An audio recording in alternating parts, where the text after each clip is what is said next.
എല്ലാവർക്കും നമസ്കാരം. ഇന്ന് നമുക്കൊരു യമ്മി റെഡ് സോസ് പാസ്ത ഉണ്ടാക്കിയാലോ. ഇൻഗ്രീഡിയൻസിൻ്റെ ലിസ്റ്റ് ഡിസ്ക്രിപ്ഷനിലുണ്ട് കേട്ടോ. അപ്പോൾ നമുക്ക് തുടങ്ങാം. അപ്പോൾ ആദ്യം റെഡ് സോസ് ഉണ്ടാക്കാം നമുക്ക്. അപ്പോൾ അതിനായിട്ട് ഒരു 7 തക്കാളി ബ്ലാഞ്ച് ചെയ്തെടുക്കണം. എന്ന് പറഞ്ഞാൽ വെള്ളം തിളപ്പിച്ച് അതിൽ 1 മിനിറ്റ് ഇട്ട് വയ്ക്കുക. എന്നിട്ട് അതിനെ തണുത്ത വെള്ളത്തിലോട്ട് ട്രാൻസ്ഫർ ചെയ്യാം. അങ്ങനെ ആയാലും നമുക്ക് വളരെ ഈസി ആയിട്ട് അതിൻ്റെ സ്കിന്ന് പീൽ ചെയ്ത് കിട്ടും. മാത്രമല്ല അതിൻ്റെ കളർ, തക്കാളിയുടെ കളർ, അതിന് ന്യൂട്രിയൻസ് എല്ലാം റിട്ടൈൻ ചെയ്യും അങ്ങനെ ചെയ്യുമ്പോൾ. ഇനി നമുക്കിത് ചെറുതായിട്ട് കട്ട് ചെയ്തെടുക്കണം. ഇനി അതല്ലെങ്കിൽ ഉള്ള ഓപ്ഷൻ എന്ന് പറഞ്ഞാൽ ഇത് കട്ട് ചെയ്തിട്ട് ഒരു മിക്സറിലിട്ടിട്ട് ബ്ലെൻഡ് ചെയ്തെടുക്കുക. എന്തായാലും സോസ് ഉണ്ടാക്കാനായിട്ട് ഇതിനെ ചെറിയ ചെറിയ കഷ്ണങ്ങളായിട്ട് കട്ട് ചെയ്യാം.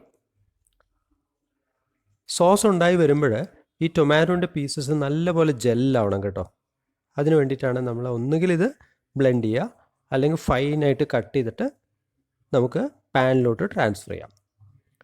പാസ്ത ഉണ്ടാക്കാൻ വേണ്ട മറ്റുള്ള ഇൻഗ്രീഡിയൻസ് ഡിസ്ക്രിപ്ഷനിൽ കൊടുത്തിട്ടുണ്ട്, ശ്രദ്ധിക്കണം കേട്ടോ. അപ്പോൾ ഇനി നമുക്ക് പാൻ അടുപ്പത്തോട്ട് വയ്ക്കാം. ഒരു പാൻ മീഡിയം ഫ്ലെയിമിൽ വെച്ചിട്ട് അതിലോട്ട് 1 ടേബിൾ സ്പൂൺ സൺഫ്ലവർ ഓയിൽ ചേർത്ത് കൊടുക്കുകയാണ്.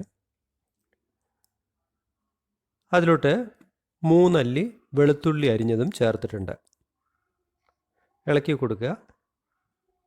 ഏതാണ്ട് മൂത്ത് വരുന്നതോട് കൂടിയിട്ട് നമുക്ക് അതിലോട്ട് അരിഞ്ഞു വെച്ചിരിക്കുന്ന ഉള്ളി ചേർത്ത് കൊടുക്കാം. ഇനി ഇതൊന്ന് വഴറ്റിയെടുക്കണം. ഇളക്കി കൊടുക്കുക. ഇതിലോട്ട് 1/2 ടീസ്പൂൺ ഉപ്പ് ചേർത്ത് കൊടുക്കുകയാണ്. കൂടെ 1 ടീസ്പൂൺ പെപ്പർ പൗഡർ, കുരുമുളക് പൊടി കൂടെ ചേർത്തിട്ടുണ്ട്. 1 ടീസ്പൂൺ ചില്ലി പൗഡർ അതുകൂടെ ചേർക്കുകയാണ്. നല്ലപോലെ ഇളക്കി മിക്സ് ചെയ്യുക. ഇതിന് ശേഷം നമുക്കിതിലോട്ട് അരിഞ്ഞു വെച്ചിരിക്കുന്ന തക്കാളി ചേർത്ത് കൊടുക്കാം. ഇതിപ്പോൾ സോസ് ഉണ്ടാക്കാനാണ് കേട്ടോ, റെഡ് സോസ് ഉണ്ടാക്കാനാണ്. നല്ലപോലെ ഈ തക്കാളി വെന്ത് വരണം, മെൽട്ടായി ജോയിനായിട്ട് വരണം. അതുവരെ നമുക്കിത് ലിഡ് വെച്ചിട്ട് കുക്ക് ചെയ്യണം. ഈ തക്കാളി കഷ്ണങ്ങളൊക്കെ ഉടഞ്ഞിട്ട് നല്ലപോലെ ജെല്ലായിട്ട് വരണം കേട്ടോ. നമുക്ക് ലിഡ് വെച്ചിട്ട് ഒരു 10-12 മിനിറ്റ് കുക്ക് ചെയ്യാം. ഇടയ്ക്കൊന്ന് തുറന്ന് നോക്കി ഒന്ന് ഇളക്കി കൊടുക്കുക. ഇതിലോട്ട് 1/2 കപ്പ് വെള്ളം കൂടെ ചേർത്തിട്ട് കുക്ക് ചെയ്യാം. ഓൾട്ടർനേറ്റ് ഓപ്ഷൻ എന്ന് പറഞ്ഞാൽ തക്കാളി മിക്സിയിൽ ബ്ലെൻഡ് ചെയ്തിട്ട് ഇതിലോട്ട് ചേർത്ത് കൊടുക്കുകയാണ്. ഇൻ എനി കേസ് ഇത് നന്നായി ജെല്ല് ചെയ്ത് വരണം. അപ്പുറത്ത് മറ്റേ ബേണറിൽ നമ്മൾ കുറച്ച് വെള്ളം തിളപ്പിക്കാൻ വെച്ചിട്ടുണ്ട്. അതിലോട്ട് 2 ടീസ്പൂൺ ഉപ്പ് കൂടെ ചേർത്തിട്ടുണ്ട്. അതിലോട്ട് പാസ്തയും ചേർത്ത് കൊടുക്കുകയാണ്. അതിൽ പാസ്ത ഒരു 10 മിനിറ്റ് നമുക്ക് കുക്ക് ചെയ്തെടുക്കണം. അത് കുക്കാവുമ്പോഴേക്കും നമ്മുടെ റെഡ് സോസ് ഇവിടെ തയ്യാറായി വരും. അങ്ങനെ റെഡ് സോസ് ഏതാണ്ട് തയ്യാറായിട്ടുണ്ട്. അതിലോട്ട് നമുക്ക് ഒരു 1/4 കപ്പ് ക്യാപ്സിക്കം കട്ട് ചെയ്തത് ചേർക്കാം. നല്ലപോലെ ഇളക്കിയതിന് ശേഷം 1 ടീസ്പൂൺ റെഡ് ചില്ലി ഫ്ലേക്സ് ചേർത്ത് കൊടുക്കാം. 1 ടീസ്പൂൺ ഓറിഗാനോ കൂടെ ചേർക്കാം. ഇത് നല്ലപോലെ ഇളക്കി യോജിപ്പിക്കുക. പാസ്ത വെന്തിട്ടുണ്ടോ എന്ന് നോക്കണം. യെസ്, വെന്തിട്ടുണ്ട്.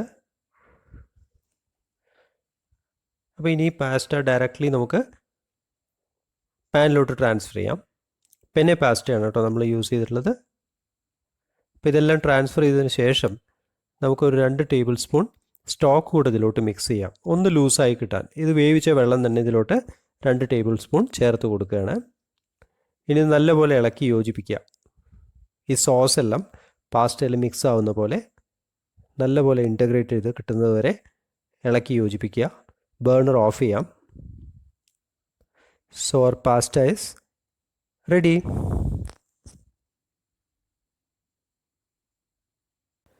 അങ്ങനെ നമ്മുടെ പാസ്ത തയ്യാറായിട്ടുണ്ട്.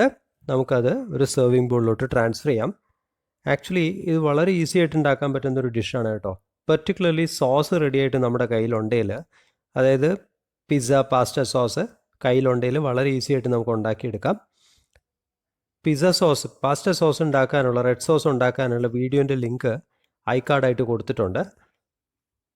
ട്രൈ ചെയ്ത് നോക്കൂ കേട്ടോ. ഏതായാലും ഈ വീഡിയോ എല്ലാവർക്കും ഇഷ്ടപ്പെട്ടിട്ടുണ്ടാവും, ഈ റെസിപ്പി ഇഷ്ടപ്പെട്ടിട്ടുണ്ടാവും എന്ന് കരുതുന്നു. ഇഷ്ടപ്പെട്ടിട്ടെങ്കിൽ ലൈക്ക് ചെയ്യണം, ഷെയർ ചെയ്യണം, ഞങ്ങളുടെ ചാനൽ സബ്സ്ക്രൈബ് ചെയ്യണം കേട്ടോ. Thank you so much for watching.